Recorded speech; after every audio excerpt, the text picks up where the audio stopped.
Alright, so I'm doing things a little bit differently. I'm gonna tell you guys a story, and this is just the way I like to come across and the way I like to, express myself to other people when I'm talking. So the story is about a boy with a very strong passion to explore, and how he developed into a man with like a wanderlust and wanted to travel all over the country, all over the world. He was born in New York City, which kind of seemed like the perfect prologue to his life, because he was restless and he was born in the most restless city on the planet. Always going, always doing something. It's a place where people come from all over the world to hone their skills and to make something of themselves. So now, growing up, he always was running all over the place. He was climbing trees. He was sticking his head under waterfalls. He was the rebel. His parents were dismayed by that. They couldn't keep him in one place, couldn't hold him down.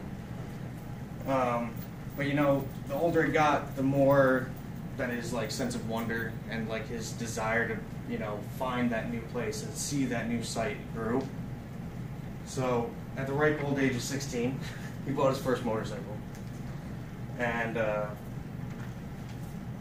he bought that motorcycle to get away, to travel, to be able to break through those geographical boundaries. He was no longer bound by the town that he was in, or where his parents said he could or couldn't go. And at 16 years old, that's the best feeling in the world. So he bought that motorcycle and he was able to travel, and it was the fastest, meanest motorcycle that half his wallet could afford. And that motorcycle was much more than just a piece of machinery to him.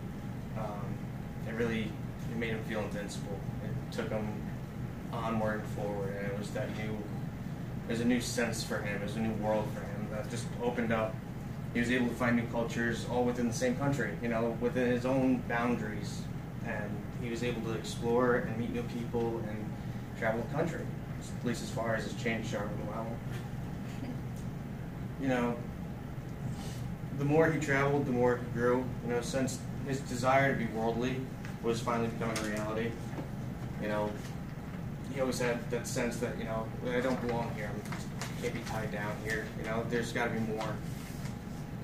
Now, before this boy experienced all of this and had the ability to travel, he sat at an average desk at a high school, and that simple desk had a lot more meaning for him as well, because he's deep in shit. Sorry.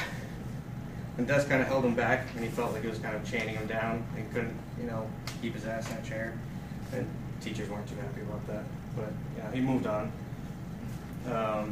Flash forward, these days he's found a little more peace in his life. He's being a little less restless, and he's found the ability to explore the world while still staying behind his chair when he needs to. And that desire and that passion fed him, that fed him when he was 16 hasn't diminished. If anything, it's grown. He's still out there, still traveling. And he travels when he can, but certainly he's come a long way from that small town that he started out in. And now in his 23rd year, he's still full of passion. And those lessons he learned on the road has helped him grow into the man who stands before you.